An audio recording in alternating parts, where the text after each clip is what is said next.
Karena abis dari pulang kuliah kita langsung Pulang persiapan kuliah. langsung pergi Iya. gitu. Astaga. Tapanuli gitu. Effort kali ya Bang ini kalau soal tugas ya. Bukan sih jalan-jalannya ini, bukan tugasnya ini. Ini kita pesan dulu Kak Nurul, kita booking. boleh Kak, boleh. Gratis atau bayar nih? Gratis dong. Oh jadi gratis untuk prodi kita nih gratis nih. boleh, Oke.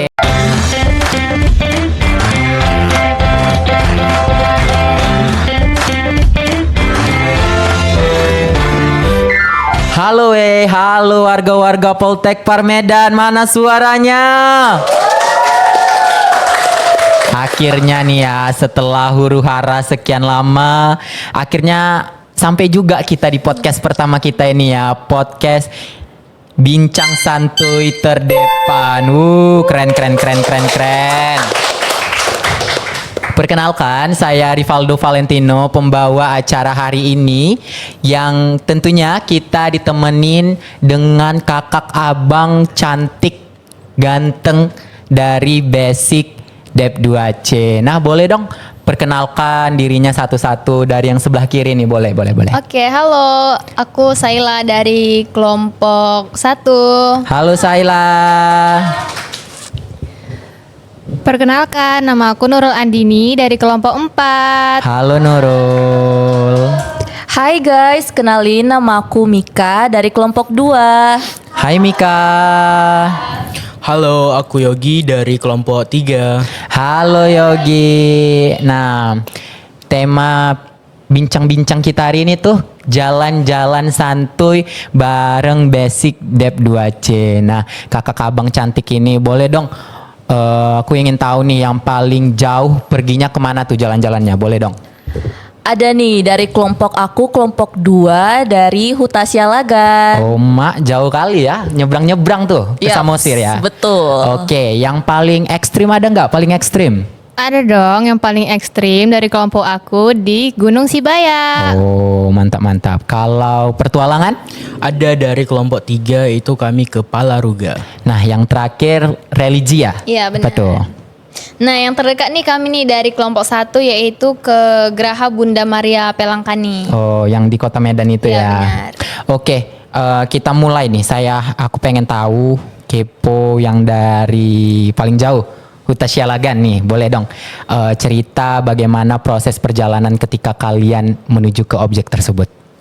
Oke, kami pilih Huta Sialagan karena emang kelompok kami pengen destinasi yang jauh, sekalian jalan-jalan. Sekalian nih ya jalan-jalan sambil nugas, boleh.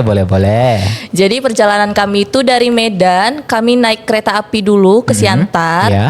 Itu memakan waktu sekitar 3 jam. Oke. Nah, lalu dari Siantar kami ke Parapat naik mobil Damri. Itu memakan waktu sekitar 1 jam. Oke. Nah, kebetulan karena ada teman kami yang kampung halamannya di Oh Parapat. ada. Ada, namanya Enak dong. Clara. Oke, makasih Kak Clara ya berarti ya untuk Ya. sponsor lah berarti ini ya bisa dibilang ya. Oke. Ya, jadi habis kami naik Damri, kebetulan kami dijemput oleh tetangganya Clara naik mobil. Tetangganya pun baik ya orang sana ya. Nah. Itu sekitar 5 menit untuk menuju ke rumahnya Clara. Oke, nah kalau dari kakak Nurul yang terekstrim gimana nih? Kesan-kesan selama di Sibayak ceritanya, boleh dong? Oke, jadi aku sama kelompok aku tuh ke Sibaya menggunakan kendaraan pribadi. Waktu yang ditempuh itu sekitar 1,5 jam untuk sampai ke base camp Sibaya. Jadi alasan kami tuh milih Gunung Sibaya karena teman-teman aku juga ada yang belum pernah mendaki. Jadi kita tuh pengen coba pengalaman baru lah ya. Berarti kakak udah sering lah ngedakin ya? Kalau aku sendiri baru 3 kali sih. Oke, boleh lah. Dan gak takut gitu ke Sibaya, kan Sibaya masih aktif ya? Enggak sih, iya sih. Emang Gunung Sibaya ini tergolong masih aktif ya dari aktivitas geotermalnya karena dia masih mengeluarkan belerang dan juga air mata panas. Oh iya. Air panas. Air panas, iya betul. Jadi nggak takut lah ya karena masih aman lah ya, tergolong aman. Ya, masih tergolong aman karena dia dulu terakhir meletusnya itu pada tahun 1881. Udah lama. Jadi sudah lama. Ya. Nah boleh dong kakak cantik yang terakhir sebelum ke abang ganteng. di gereja Velangkani ya. Nah, Iya, gimana benar. tuh? Kenapa tuh? Setahu saya itu kan ada unsur-unsur Hindu ya kuilnya ya. Kok bisa gitu? Kok gereja kok bisa ada unsur seperti itunya gitu? Nah, itu yang membuat kami tertarik nih ya kan berkunjung ke sana. Dimana karena memang itu dia gereja Katolik nih, Iya, tapi iya, iya. etnisnya itu seperti kuil gitu. Kita Oh. ketahui bahwa kuil itu adalah kita kenal kalau kuil identik dengan India nih. Ah. Jadi ternyata dahulunya itu gereja itu dibangun oleh pastor yang dari India. Jadi Oh, sebenarnya orang Tamil. Ya Orang benar. Tamil. Jadi sebenarnya gereja itu hanya satu ya kan di India sendiri. Iya. Tapi karena pastor itu mau mengembangkan, jadi dibangun satu lagi di Indonesia yaitu di Medan. Iya, jadi kayak kolaborasi budaya lah bisa kita Benar, bilang iya. ya. Oke, mantap. Next dong, yang terakhir aku pengen tahu nih cerita kelompok abang ketika ke Palaruga gimana gitu. Jadi sebenarnya kami memilih Palaruga ini cukup panjang ya waktunya karena banyak pertimbangan, banyak Iya. tuh destinasi juga. Iya, Jadi akhirnya kami milih Palaruga karena memang waktunya juga tidak terlalu panjang, jadi kami memilih itu. Jadi perjalanan kami dari kota Medan itu sekitar 2 jam, kami menggunakan mobil pribadi. Jadi di sana itu kami ada 3 destinasi, yaitu yang pertama itu kolam abadi, yang kedua kolam bening, dan yang terakhir itu adalah air terjun Teroh-Teroh. Oke. Nah, setahu saya nih ya, di Palaruga itu jalannya agak sedikit sulit ya kalau kita mau ke objeknya, mau kita ke masuk mandi ke sungainya. Kenapa tuh nggak diperbaiki gitu jalannya? Kenapa? Iya, untuk informasi nih, jadi kita dari base camp itu untuk ke kolam abadi itu memerlukan waktu sekitar 15 sampai 20 menit trekking memasuki hutan. Nah, jadi memang ada namanya wisata khusus minat yang dimana memang ada beberapa wisatawan yang berminat untuk wisata petualangan. Jadi memang ada beberapa wisatawan yang suka trekking melalui trek-trek yang ekstrim gitu. Oh, jadi memang sengaja nggak diperbaiki karena ada untuk minat khusus wisatawan saya sendiri ya. Oke, karena mereka suka trekking, pertualangan, makanya itulah yang dijual ya. Makanya. Oke, interesting. Next, aku pengen tahu di Sibayak lah boleh. Di Sibayak tips and trick nih bagi kayaknya aku nih Kak pemula, belum pernah aku naik gunung sama sekali. Takut gitu. Gimana kalau tiba-tiba erupsi atau kalau jalannya sulit, nyasar, gimana tuh tips and trick bagi pemula dong? Boleh. Oke, jadi aku mau ngasih tips and trick buat pendaki pemula yang ingin mencoba mendaki ya. Jadi yang pertama itu mungkin kita harus menyiapkan persiapan fisik biar nanti saat mendaki kita nggak kaget ototnya. Jadi juga menghindari cedera juga. Terus yang kedua mungkin kita harus mempelajari gunung yang akan kita daki itu. Oke, kita harus tahu dulu ya apa. Ya harus tahu jalurnya dari mana aja kayak gitu, tingkat kesulitannya bagaimana Iya. gitu. Minimal kita mengetahui hal itu. Boleh tahu deh kan kakak berapa orang nih saat ke Sibayak kemarin? Kebetulan kita 4 orang karena 2-nya berhalangan hadir gitu. Oke, jadi kan tadi kakak bilang kakak nih yang baru pernah naik gunung ya. Terus yang lainnya belum ya. Gimana nih mereka awal naik semangat, takut atau negative thinking? Mereka sih sangat semangat lah ya, Semangat karena ya. mereka ya baru pertama kali juga gitu. Mereka excited banget sih. Jadi kayak menikmati perjalanan banget lah. Bolehlah kita kapan-kapan nanti ya Boleh naik dong. Sibayak ya. Oke, pengen juga awak ini naik itu. Nah, Boleh. kalau ke kakak nih ya, itu kan gereja Velangkani ya. Iya, benar. Itu tempat kita beribadah. Iya. Nah, boleh nggak sih kita berwisata ke sana kayak yang maaf nih yang kayak non Kristiani Iya, ya boleh. non-Kristiani. Boleh nggak sih berkunjung ke situ? Apakah ada larangan-larangannya saat kita ingin masuki ke situ atau ada peraturan? Boleh, kami kemarin berkunjung ke sana tidak hanya orang Kristen yang ke sana ya kan, banyak juga orang-orang bahkan yang dari Eropa juga ada yang berkunjung. Kebetulan waktu kami kemarin berkunjung ke sana, ada juga datang orang turis dari Jerman, Oh, datang ke sana untuk melihat karena bangunan itu unik. Iya, Kadang, unik sih, betul. wisatawan yang berkunjung ke sana bukan hanya untuk beribadah, tapi Oke. untuk melihat keunikan-keunikannya Iya, gitu. karena unik ya dari Iya, benar. bentuk bangunannya Iya, aja udah nggak bentuk kayak bangunannya. gereja-gereja pada umumnya. Iya. pengen juga nih, bagus juga nih untuk foto-foto boleh, Boleh, sambil ya. belajar sejarah. Sejarah, Iya ya. boleh. Nah kalau untuk ke Kakak Mika, Huta Sialagan ya, itu kan tempat sejarah ya, Iya, tempat betul. raja-raja kalau nggak salah saya tahu. Boleh nggak sih cerita tentang sejarah sedikit di tempat itu, atau ada larangan-larangan ketika kita mau masuk ke situ, peraturannya apa aja gitu? Boleh dong cerita? Oke, di Huta Sialagan nih sebenarnya nggak ada larangan atau peraturan ya. Iya. Jadi kan itu emang destinasi untuk pariwisata ya. Jadi bebas masuk, mau foto-foto, mau mengenal tentang sejarah Batak. Jadi di situ tuh ada yang terkenal dengan namanya Batu Pengadilan. Oke, Batu Pengadilan. Ya. Sebelumnya Batu Pengadilan itu sebuah tempat dalam adat Batak itu untuk rapat sebelum melakukan acara seperti pernikahan Oke. atau acara meninggal atau acara pemberkatan barang-barang baru.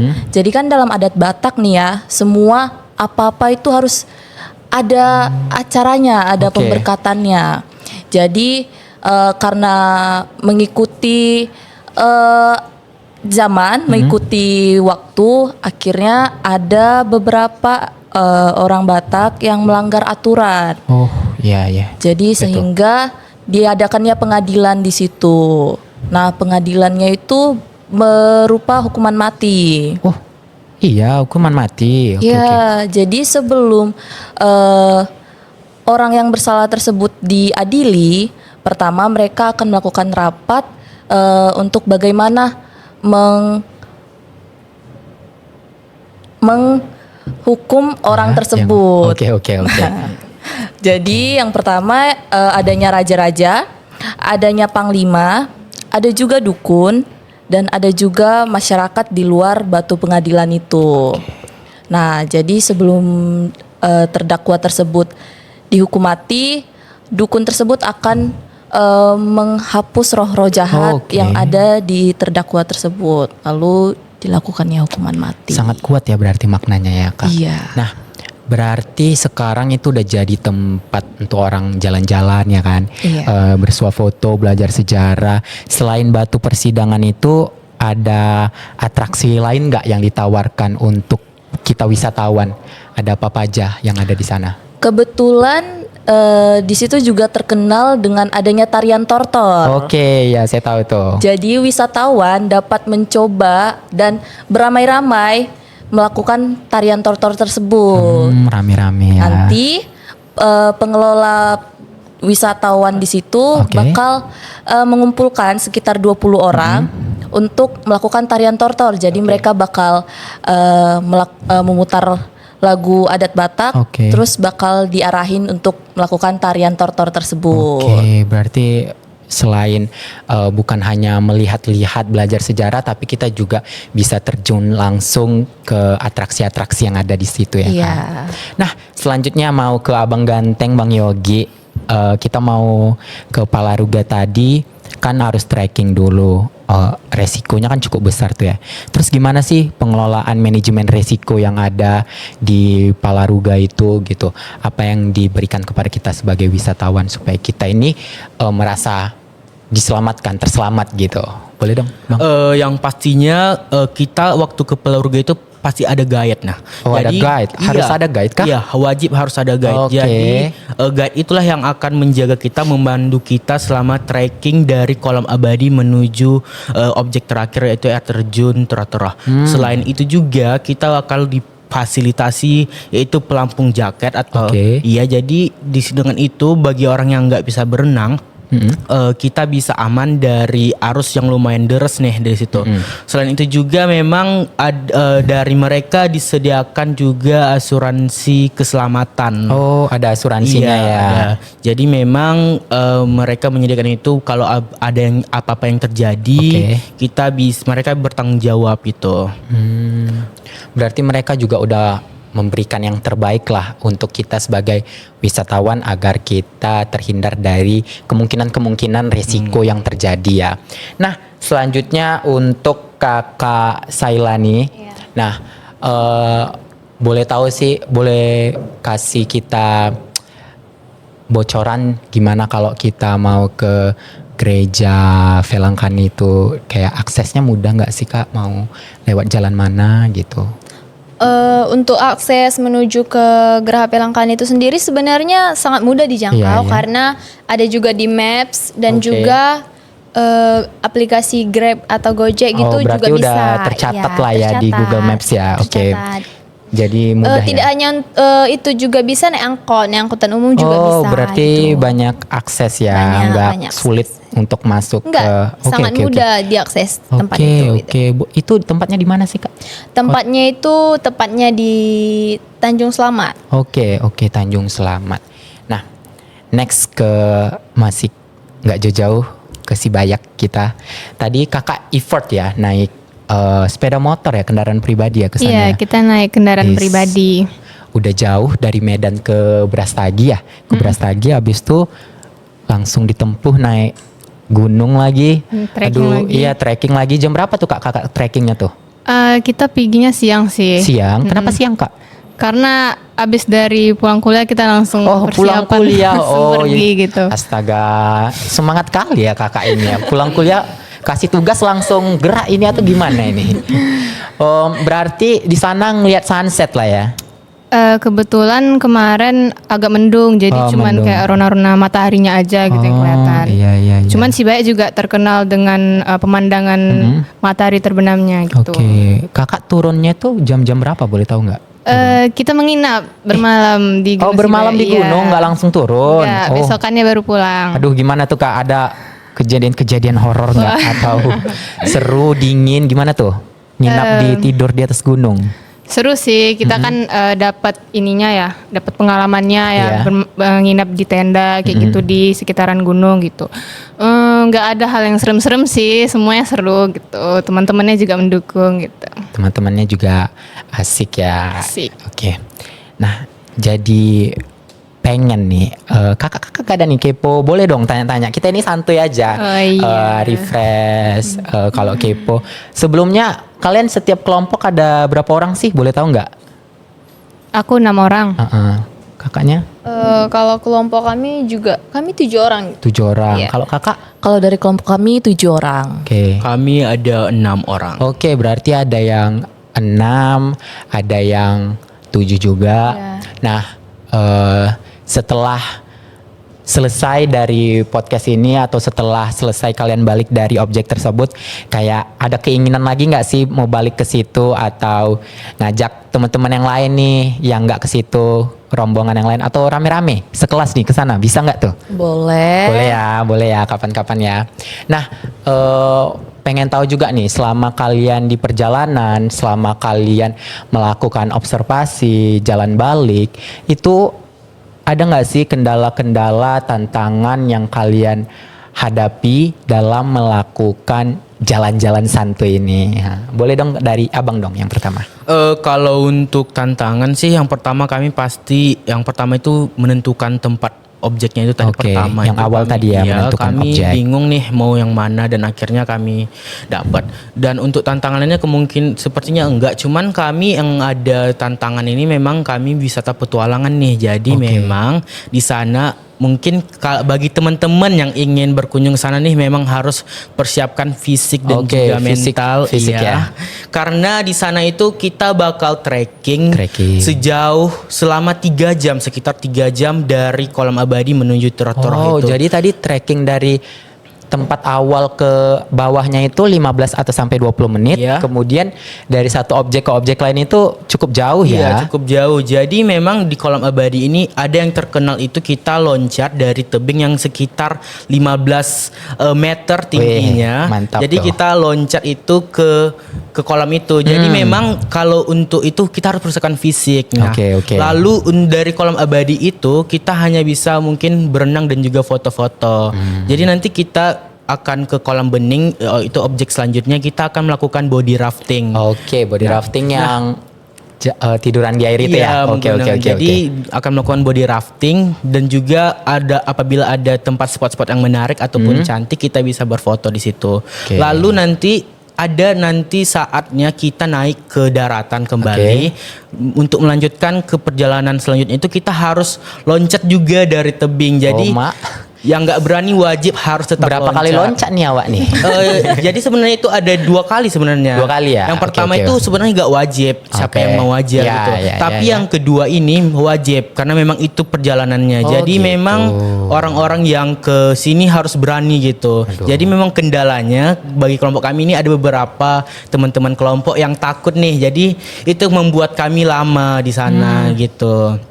Jadi setelah nanti loncat dari tebing itu ya kami tinggal body rafting lagi sampai di tujuan akhir yang dimana itu ada air terjun Turah-Turah yang dimana di situ kita hanya bisa bersuap foto aja gitu. Oke, terima kasih.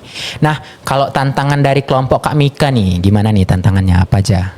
Mungkin tantangan untuk menuju ke Huta Sialagan itu di bagian kendaraannya aja. Kenapa tuh Kak? Karena kan kita nih dari Medan nih. Oke. Huta Sialagan kan berada di Pulau Samosir, Danau Toba, Sumatera Utara. Oke. Nah, jadi kita itu ada 2 opsi. Yang pertama, kalian bisa coba untuk naik kereta api. Cuman kendalanya yaitu kita banyak transit. Oke. Kita harus naik mobil dulu, baru itu nanti kita harus menyeberang naik kapal, lalu nanti sesudah sampai di pelabuhan kita harus menyewa kendaraan bermotor lagi untuk menuju ke Huta Sialagan. Lalu kalau opsi kedua, itu kita bisa langsung dari Medan ke Parapat dengan naik bus. Nah, kalau udah naik bus dari Parapat, tinggal ke pelabuhannya aja untuk menuju ke Huta Sialagannya. Hampir semua ya kakak ini naikin. Kereta api dinaikkan, motor, bus, kapal. Udah tinggal apa? Pesawat nih belum nih? Iya, jadi harus emang benar-benar menyiapkan fisik yang kuat Iya, untuk iya. ke Huta Sialagan. Oke. Nah, kalau tantangan dari kelompok Kak Nurul nih, apa nih tantangannya? Kalau dari kelompok aku mungkin sedikit memakan waktu ya, karena kita harus perjalanan dulu dari Medan ke Brastagi Iya, ya, harus menempuh waktu 1,5 jam. Setelah Iya. itu kita harus trekking lagi. Apalagi naik motor ya. Iya, penuh dengan debu ya pastinya. Terus juga pas trekking itu kita makan waktu sekitar hampir 2 jaman. Oke. Lalu untuk tantangan yang lain sih nggak ada ya, mungkin karena pertama kali aja gitu. Oke, Jadi karena pertama kali jadi naik agak gunung. kaget mungkin Iya, ya. Kakinya kayak gitu agak merasa sakit kayak gitu aja sih. Oke, kalau Kak Saila, apa tuh tantangan-tantangan yang ada? Jujur aja kalau kami sih tantangan itu nggak ada sih tantangannya, karena Iya. seperti yang aku kasih tahu tadi, kalau akses menuju Pelangkani itu sebenarnya sangat mudah Ya, gitu, ya. karena akses untuk menuju ke sana untuk mendapatkan titik itu juga sangat mudah. Jadi untuk tantangan itu sendiri di perjalanan sih nggak ada tantangan kami gitu. Oke, jadi overall semua bagus dan dapat diselesaikan dengan baik ya, nggak ada begaduh-gaduh nih kan selama tugas ini kan? Nggak ada dong. Aman kan? Oke, aman. Karena kita kan apa ya? Tugas sambil jalan-jalan atau jalan-jalan sambil tugas. Di menurut kalian apa sih ini? Tugas sambil jalan-jalan atau jalan-jalan sambil tugas? Jalan-jalan sih. sambil tugas. Oke, jalan-jalan sambil tugas. Next mau kemana lagi atau pilih lebih jauh lagi nih kalau ada tugas-tugas jalan-jalan santuy lagi nih? Kemana nih? Pengen kemana? Kayaknya sih memang kebetulan dari semester 1 nih sudah ke Kabupaten Langkat aja. Jadi kemungkinan selanjutnya bakal pindah sih, gak ke Langkat lagi gitu. Mana nih? Keluar kabupaten? Kayaknya Ke Nias? Kepengen iya ke Nias, Ke Nias, ke yo. Tapanuli gitu. Wis, effort kali ya abang ini kalau soal tugas ya. Bukan sih jalan-jalannya ini, bukan tugasnya ini. Nah, seru ya cakap-cakap sama kakak abang ini ya. Kayak gimana, boleh lah kasih, udah kita cakap-cakap tadi gimana perjalanan kita tadi selama ngerjain tugas ini, jalan-jalan santuy. Kesan lah podcast ya di awal akhir-akhir nih, di akhir-akhir pembicaraan podcast pertama di prodi kita ini gimana nih? Boleh dong dari kakak dulu, gimana pengalaman podcast pertama ini? Sebenarnya pengalaman kayak person gitu ya kan di prodi ini cukup menarik menurut kami sih ya kan, karena di sini kan yang biasanya kelas kita itu hanya ada presentasi biasa gitu, tapi sekarang kita buat kayak beda gitu, Iya. kayak kita buat podcast. Jadi materi yang kita sampaikan walaupun itu udah sering dikunjungi jadi lebih menarik karena Iya. kita buat seperti podcastnya kayak gitu Iya, gitu. jadi lebih masuk ya. Iya benar. Iya, iya. Kalau Kak Nurul nih, Jujur pengalaman pertama podcast ini agak nervous lah ya oke tentunya. nervous. Tapi pembawaan Kakak oke aja nih. Nervous oke tapi nih. Iya, terus ya sama sih kayak seperti Kak Sayla bilang penyampaian materinya dengan cara yang beda yang kemarin-kemarin kita presentasi tapi ini sekarang kita melalui podcast Iya. gitu ya. Jadi ya cukup menjadi pengalaman baru lah untuk kita. Oke, bagus juga nih. Apa kita lanjutkan terus nih acara ini? Next ke Kak Mika nih, boleh? Mungkin sama kayak Kak Nurul dan Kak Sayla, ini first time ya podcast. Iya. Biasanya kan presentasi atau enggak buat makalah. Jadi boring ini ya, Kak? sangat menarik, sangat seru, Iya, bisa mencoba hal baru ya. Ya. Kalau Abang Yogi nih. Kalau aku sih excited banget ya, soalnya gak pernah nih tugas tapi buat podcast gitu. Biasanya buat video tapi video sinematik gitu. Sekarang kita buat video podcast gitu. Video sinematik enggak itu? Video vlog atau sinematik nih? Macem-macem sih. Oh macem-macem banyak. Oh editor abang ini. Nah oke, sebelum kita tutup nih, aku mau nanya kalau Bang Yogi kalau dipilih dari ketiga objek mereka, abang pengennya apa selain Palaruga? Pastinya sebenarnya kepengen semua nih. Tapi Satu kalau aja. memang harus pilih satu, Iya, aku iya. kepengennya ke Sibaya sih. Oke, ke Sibayak. Next Kak Mika mau kemana nih selain ke Huta Sialagan? Kalau disuruh pilih satu nih ya, pengennya ke Palaruga. Aduh nggak takut kakek nanti loncat-loncat? Itu kan itu yang harus justru Oh itu dicoba yang harus ya. dicoba ya. Oke, kalau Kak Nurul. Kalau aku sih milih Palaruga juga. Oke, Soalnya Palaruga. ya indah katanya ya, airnya jernih, terus juga petualangannya seru gitu Oke, kedengarannya gitu. Kak Saila. Kalau aku sih pilihnya Sibaya gitu kan, Oke. kayak mau coba hal baru gitu. Oke, nah boleh nggak aku juga ngasih tahu nih aku pengennya Boleh, apa? boleh. Ya. Kalau di antara tiga ini karena tiga-tiganya udah pernah datang kayak Huta Sialagan, Velangkani, kemudian Palaruga, tentunya aku pengen Sibayak dong. Tapi takut juga awak ya, berarti harus kita kita pesan dulu Kak Nurul, kita booking. boleh Kak, boleh. Gratis atau bayar nih? Gratis dong. Oh jadi gratis untuk prodi kita nih gratis Oke, nih. boleh, Oke boleh. mantap. Nah terima kasih nih abang, kakak udah nyempetin waktu datang ke podcast kita hari ini, podcast Bincang Santuy Terdepan. Makasih udah bagi-bagi ilmu, bagi-bagi cerita, pengalaman. Aku sebagai pembawa acara hari ini tersentuh gitu dengan semangat kalian, semangat tim yang telah bekerja pada podcast pertama kita hari ini. Harapannya ke depannya kita bisa ngadain podcast lagi nih ya. Oke, boleh. Oke. Nah, terima kasih juga kepada Miss, kepada guru pembimbing kami, mata kuliah kami pada mata kuliah Destinasi lanjutan. ya pengelolaan destinasi lanjutan. Nah, setelah huru hara yang terjadi, sampailah kita di penutup podcast hari ini. Saya Rivaldo Valentino sebagai pembawa acara pada siang hari yang panas tapi gerah tapi dingin hari ini. Saya ucapkan terima kasih dan sampai jumpa di podcast selanjutnya. Wuh!